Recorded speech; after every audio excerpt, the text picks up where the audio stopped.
श्री स्वामी समर्थ. जय जय स्वामी समर्थ. नमस्कार प्रिय स्वामी भक्तांनो, स्वागत आहे तुमचं आपल्या SC मराठी चॅनलवर. बाळा, थांब. हा संदेश फक्त ऐकून पुढे जाऊ नकोस, कारण आज आपण एका अशा वाक्याबद्दल बोलणार आहोत, जे वाक्य मोठं नाही, पण त्यामागची भावना खूप मोठी आहे. तुझ्या मनात अशी कोणती इच्छा आहे जी तू अनेक दिवसांपासून कोणालाही सांगितलेली नाही? एखादं स्वप्न, एखादं नातं, एखादी नोकरी, एखादी आर्थिक समस्या सुटावी अशी इच्छा, घरात सुखशांती यावी अशी इच्छा, किंवा एखाद्या व्यक्तीकडून एक उत्तर मिळावं अशी अपेक्षा.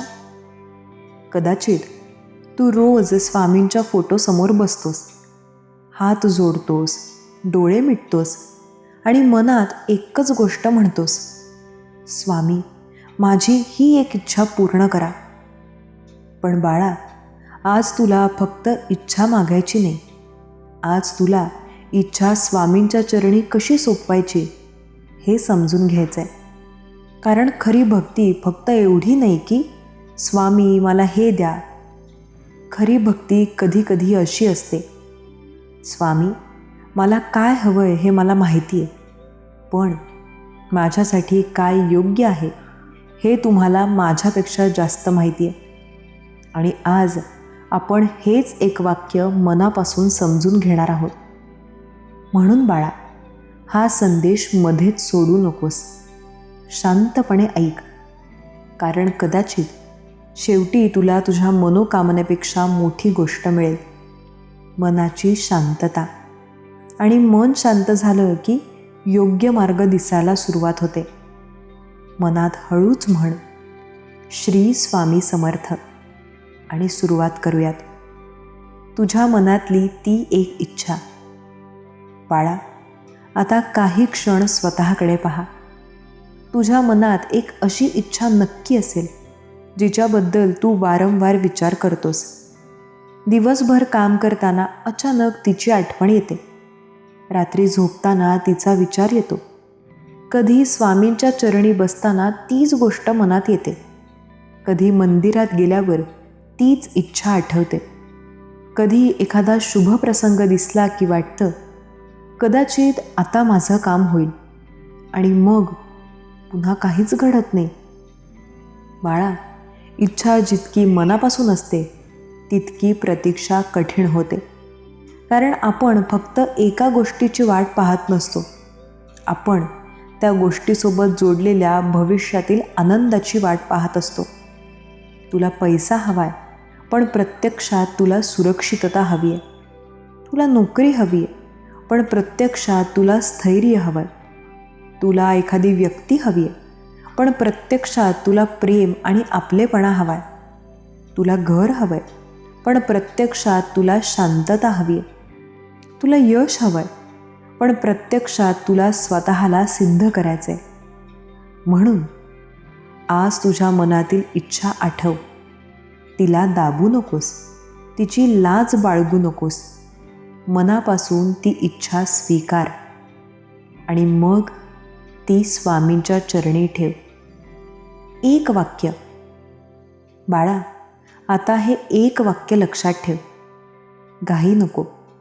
हळूहळू मनात म्हण, स्वामी, माझ्या मनातली इच्छा माझ्यासाठी योग्य असेल तर ती योग्य वेळी पूर्ण करा, आणि योग्य नसेल तर ती स्वीकारण्याची शक्ती मला द्या.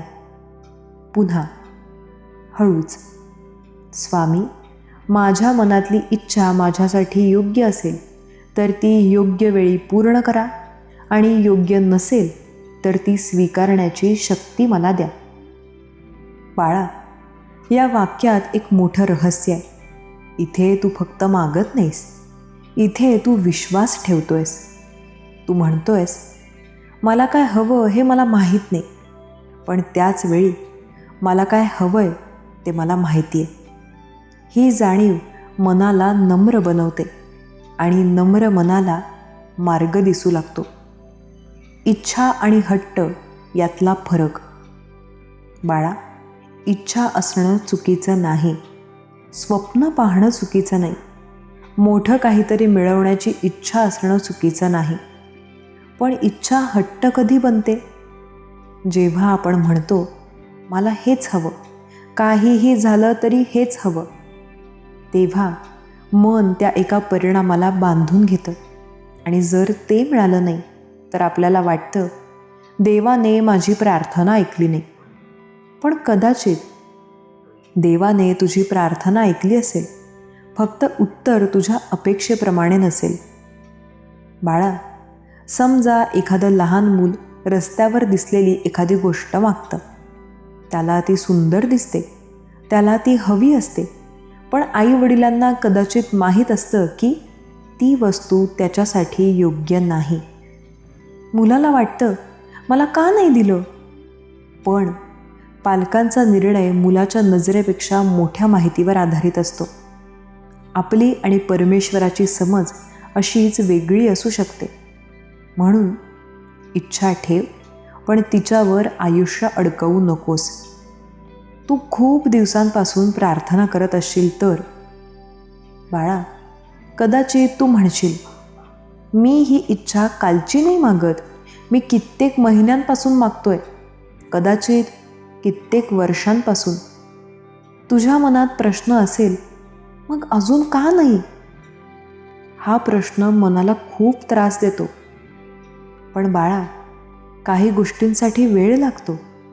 कधी बाहेरची परिस्थिती बदलायला वेळ लागतो, कधी इतर लोकांचे निर्णय बदलायला वेळ लागतो, कधी संधी निर्माण व्हायला वेळ लागतो, आणि कधी आपल्याला स्वतःला बदलायला वेळ लागतो. तुला ज्या गोष्टीची इच्छा आहे ती मिळाल्यावर ती सांभाळण्यासाठी तू तयार आहेस का? हा प्रश्नही महत्त्वाचा आहे. मनोकामना आणि तयारी. बाळा, समजा तुला मोठं यश मिळालं, पण तू त्याची जबाबदारी सांभाळायला तयार नाहीस. मग समजा तुला मोठी संधी मिळाली, पण तुझ्याकडे आवश्यक कौशल्य नाही. मग समजा तुला चांगलं नातं मिळालं, पण जुन्या जखमा अजून बऱ्या झालेल्या नाहीत. मग म्हणून कधीकधी प्रतीक्षा ही शिक्षा नसते, ती तयारी असते. तू वाट पाहतोयस, पण त्या काळात तू स्वतःला तयार करू शकतोस. तुझं ज्ञान वाढव, तुझी सवय बदल, तुझं कौशल्य वाढव, तुझ्या चुका समजून घे, तुझ्या मनाची काळजी घे. कारण जेव्हा संधी येईल तेव्हा तू तयार असशील. स्वामींच्या चरणी इच्छा ठेवण्याची पद्धत. बाळा, आज रात्री एक छोटा प्रयोग कर.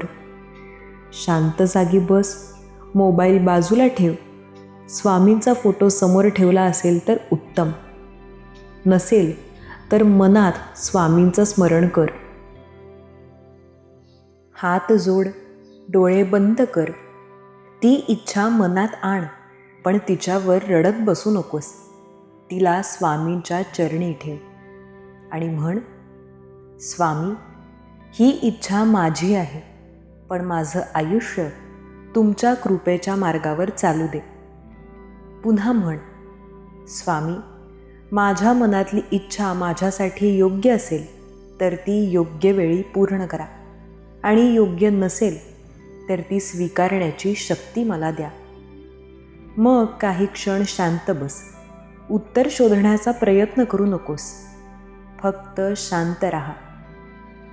बाळा, जर तुझ्या मनात अशी एक इच्छा असेल जी तू स्वामींच्या चरणी ठेवू इच्छितोस, तर कमेंटमध्ये लिही, स्वामी, माझी इच्छा तुमच्या चरणी.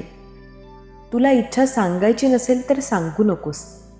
गोपनीय गोष्ट कमेंटमध्ये लिहिण्याची गरज नाही. फक्त एवढं लिही, श्री स्वामी समर्थ, आणि ती कमेंट करताना मनात एक गोष्ट ठेवा, मी माझी इच्छा स्वामींच्या चरणी ठेवतो आणि माझे प्रयत्न मी करत राहतो. एखाद्या व्यक्तीची इच्छा असेल तर. बाळा, जर तुझ्या मनातली इच्छा एखाद्या व्यक्तीशी संबंधित असेल तर हा भाग खूप शांतपणे ऐक. कदाचित तू एखाद्या व्यक्तीला खूप प्रेम करतोस, कदाचित तुमच्यात गैरसमज झालाय, कदाचित बोलणं बंद आहे, कदाचित तू त्या व्यक्तीच्या एका मेसेजची वाट पाहतोयस, कदाचित तुला वाटतं स्वामींनी त्याला किंवा तिला पुन्हा माझ्याकडे आणावं. बाळा, इथे प्रार्थना करताना एक सुंदर बदल कर. ती व्यक्ती मला मिळावी एवढंच म्हणू नकोस. असं म्हण, स्वामी, हे नातं दोघांसाठी योग्य असेल तर ते प्रेम, आदर आणि सत्याने पुन्हा जोडू द्या, आणि योग्य नसेल तर माझं मन शांतपणे स्वीकारू दे.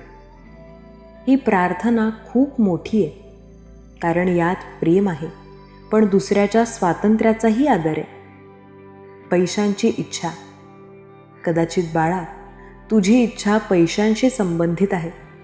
तुला कर्जातून बाहेर पडायचे, घरची परिस्थिती सुधारायची, आईवडिलांसाठी काही करायचे, मुलांच्या भविष्यासाठी बचत करायची, स्वतःचं घर घ्यायचं आहे. अशा वेळी मनात चिंता येते, कधी जमणार? पण बाळा, फक्त पैशांची प्रार्थना करण्यापेक्षा योग्य निर्णयांची बुद्धी माग. म्हण, स्वामी, मला योग्य काम ओळखण्याची बुद्धी द्या, मेहनत करण्याची शक्ती द्या, आणि पैशांचा योग्य उपयोग करण्याचं शहाणपण द्या. ही प्रार्थना कर आणि त्यानंतर प्रत्यक्ष पाऊल उचल. तुझा खर्च लिही, अनावश्यक खर्च कमी कर, कामाच्या संधी शोध, कौशल्य वाढव. कारण स्वामींचं नाव घेऊन हातावर हात ठेवून बसणं ही श्रद्धा नाही. स्वामींचं नाव घेऊन धैर्यानं कर्म करणं ही श्रद्धेची सुंदर दिशा आहे. नोकरीची मनोकामना. बाळा, इंटरव्ह्यू दिलास, रिझल्टची वाट पाहतोयस, किंवा कित्येक महिन्यांपासून जॉब सर्च करतोयस, तर स्वतःला अपयशी समजू नकोस. प्रत्येक रिजेक्शन म्हणजे तू योग्य नाहीस असा अर्थ नसतो. कधी पोझिशन बंद होते, कधी दुसरा कॅन्डिडेट निवडला जातो, कधी टायमिंग जुळत नाही, पण तुझी क्षमता एका ईमेलवर ठरत नाही. आज स्वामींच्या चरणी म्हण, स्वामी, मला योग्य संधी मिळू दे, आणि ती मिळाल्यावर ती सिद्ध करण्याची ताकद मला द्या. मग रेझ्युमे सुधार, नवीन स्किल शिक, दररोज काही ॲप्लिकेशन्स कर, लोकांशी संपर्क कर, तयारी कर, प्रार्थना आणि प्रयत्न दोन्ही ठेव. मला फक्त एक संधी हवी आहे. बाळा, कधीकधी माणूस खूप काही मागत नाही. तो म्हणतो, मला फक्त एक संधी मिळू दे. कदाचित तूही असंच म्हणत असशील.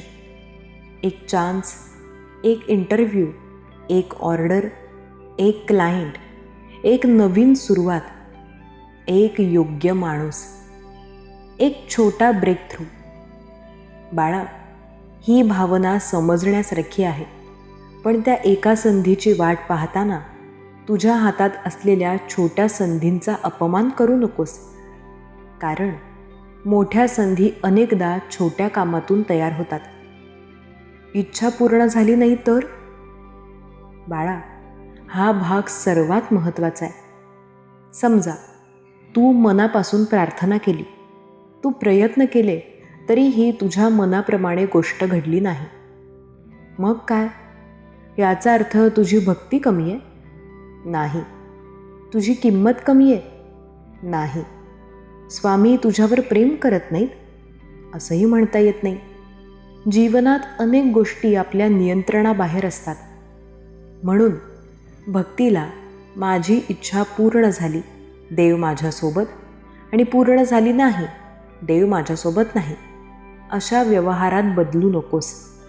भक्ती त्यापेक्षा मोठी आहे. ती म्हणते, मला समजत नाही, पण मी श्रद्धा आणि विवेकाने पुढे जात राहीन. इच्छा सोडायची का?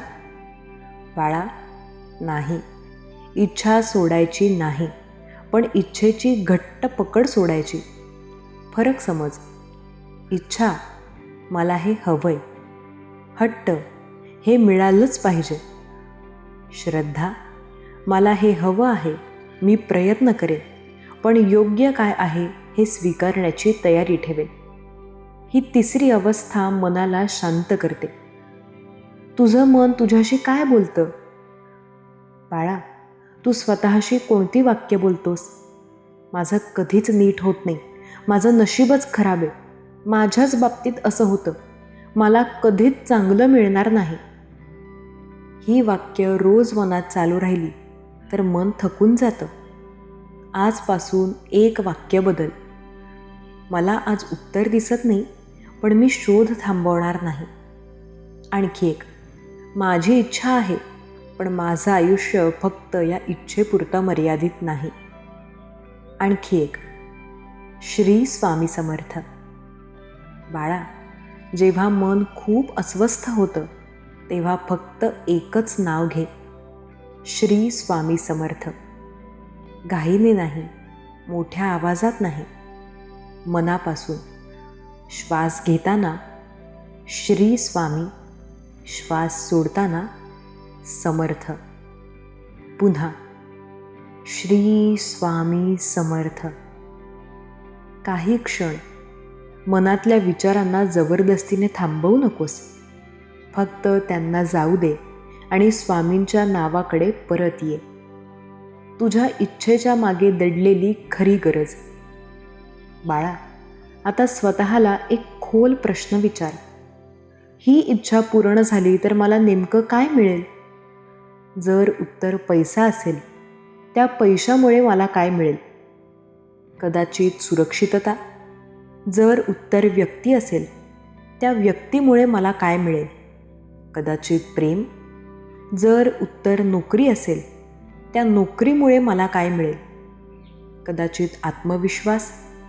जर उत्तर घर असेल, त्या घरामुळे मला काय मिळेल? कदाचित स्थैर्य.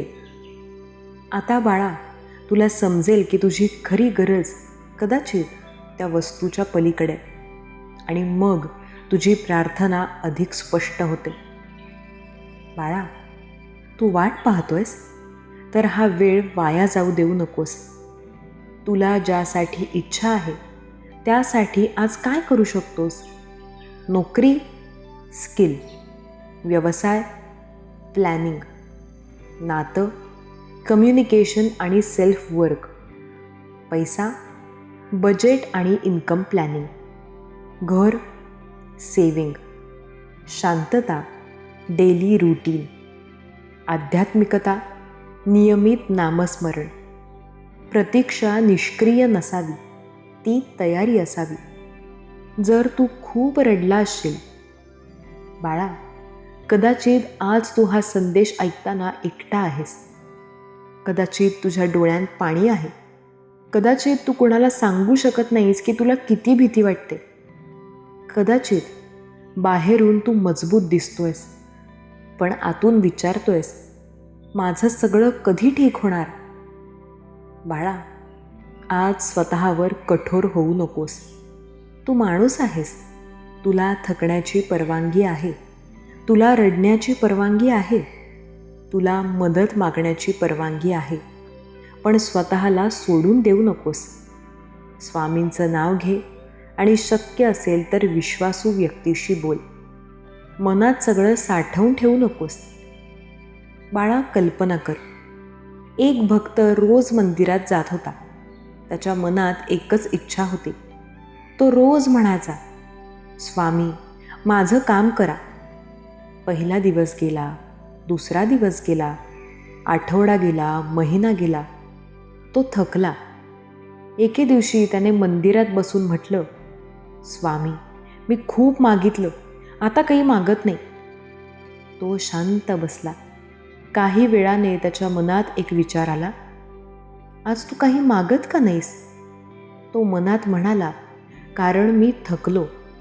आणि मग त्याला जाणवलं, तो इतके दिवस फक्त परिणाम मागत होता.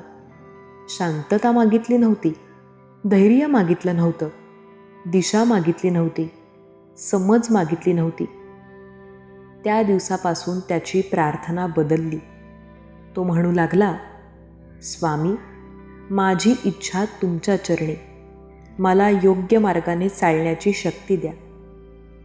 काळ गेला, त्याचं आयुष्य एका दिवसात बदललं नाही, पण त्याचा दृष्टिकोन बदलला आणि तो बदल त्याच्या अनेक निर्णयांना बदलू लागला.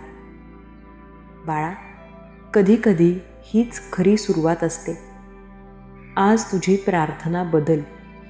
आजपासून असं म्हणू नकोस, स्वामी माझं काम झालंच पाहिजे. त्याऐवजी म्हण, स्वामी माझं काम योग्य असेल तर त्यासाठी योग्य मार्ग दाखवा. माझी इच्छा पूर्ण करा एवढंच न म्हणता, माझी इच्छा योग्य असेल तर ती पूर्ण करण्याची संधी द्या आणि जर दुसरा मार्ग चांगला असेल तर तो ओळखण्याची बुद्धी द्या. बाळा, ही प्रार्थना तुला आतून मजबूत करेल. आता जर तू हा संदेश मनापासून ऐकत असशील तर कमेंटमध्ये लिही, माझी इच्छा स्वामींच्या चरणी, आणि त्याखाली मी माझे प्रयत्न थांबवणार नाही. ही 2 वाक्य खूप सुंदर आहेत. पहिलं श्रद्धेचं, दुसरं कर्माचं, आणि दोन्ही एकत्र आले की मनाला एक वेगळाच आधार मिळतो जेव्हा उत्तर येत नाही. बाळा, कधीकधी तू प्रार्थना करतोस पण उत्तर मिळत नाही. मग काय करायचं? थोडा शांत हो. कदाचित उत्तर अजून स्पष्ट झालेलं नाही. कदाचित तुला आणखी माहिती हवी आहे. कदाचित एखाद्या निर्णयाचा परिणाम पाहण्यासाठी वेळ हवा आहे. कदाचित तुला कोणाशी तरी बोलायचं आहे. कदाचित तुझ्या मार्गात बदल करायचा आहे. प्रार्थना करून बसून राहण्याऐवजी प्रार्थना करून विचार कर. प्रार्थना करून निर्णय घे. प्रार्थना करून कृती कर. तुझ्या आयुष्यातील बंद दरवाजा. बाळा, तुला एखादा बंद दरवाजा दिसतोय? तो उघडण्यासाठी तू खूप प्रयत्न केलेस आणि तो उघडत नाही. कदाचित तू अजूनही त्याच दरवाजासमोर उभा आहेस, पण मागे वळून पाहिलंस का? कदाचित दुसरी वाट आहे, कदाचित खिडकी आहे, कदाचित दुसरं दार आहे. कदाचित तुला थोडं पुढे चालावं लागेल. म्हणून बाळा, एका बंद दरवाजाला तुझं संपूर्ण भविष्य समजू नकोस. स्वामींच्या चरणी समर्पण. आता मनात तुझी इच्छा पुन्हा ठेव आणि म्हण, स्वामी ही माझी इच्छा आहे. थांब. ही माझी मनापासूनची इच्छा आहे. थांब. मी त्यासाठी प्रयत्न करीन. थांब. आणि शेवटी, पण माझ्यासाठी योग्य काय आहे हे तुमच्या चरणी सोपवतो. हा शेवटचा भाग सर्वात महत्त्वाचा आहे, कारण याच ठिकाणी मनाचा ताण थोडा कमी होतो. उद्यापासूनची छोटी साधना. बाळा, उद्या सकाळी उठल्यावर पहिल्या काही मिनिटांत फोनकडे पाहण्याआधी स्वामींचं नाव घे 3 वेळा. श्री स्वामी समर्थ. मग हे वाक्य म्हण, स्वामी माझ्या मनातली इच्छा माझ्यासाठी योग्य असेल तर ती योग्य वेळी पूर्ण करा, आणि योग्य नसेल तर ती स्वीकारण्याची शक्ती मला द्या. आणि मग आजच्या दिवसातील एक महत्त्वाचं काम ठरव. ते पूर्ण कर. रात्री पुन्हा विचार, आज मी माझ्या इच्छेसाठी काय केलं. बास. हळूहळू बदल सुरू होतो. बाळा, इच्छा मागताना आपल्याकडे आधीपासून काय आहे हे विसरू नकोस. तुझं शरीर, तुझा श्वास, तुझं घर, तुझी माणसं, तुझी काम करण्याची क्षमता, तुझं शिकण्याचं सामर्थ्य, ही सगळी देणगी आहे. म्हणून आज प्रार्थनेत एक गोष्ट जोड, स्वामी जे आहे त्याबद्दल कृतज्ञता, आणि जे हवं आहे त्यासाठी संयम द्या. ही भावना मनाला बदलते. जर मनोकामना मोठी असेल. बाळा, काही इच्छा खूप मोठ्या असतात, इतक्या मोठ्या की स्वतःलाही वाटतं हे माझ्यामुळे होईल का. अशा वेळी इच्छा छोट्या टप्प्यांत विभाग. मोठं स्वप्न ठेव, पण आजचं पाऊल छोटं ठेव. तुला मोठा व्यवसाय उभा करायचा आहे, आज बिझनेस प्लॅन लिही. तुला मोठी परीक्षा पास करायची आहे, आज एक चॅप्टर. तुला घर घ्यायचं आहे, आज सेविंग प्लॅन. तुला नातं सुधारायचं आहे, आज शांत संवाद. मोठी इच्छा छोट्या कृतींनी पूर्ण होण्याच्या दिशेने जाते. माझी इच्छा कधी पूर्ण होईल? बाळा, हा प्रश्न पुन्हा येईल आणि तो आला की स्वतःला सांग, मला तारीख माहीत नाही, पण आजचं माझं काम मला माहिती आहे.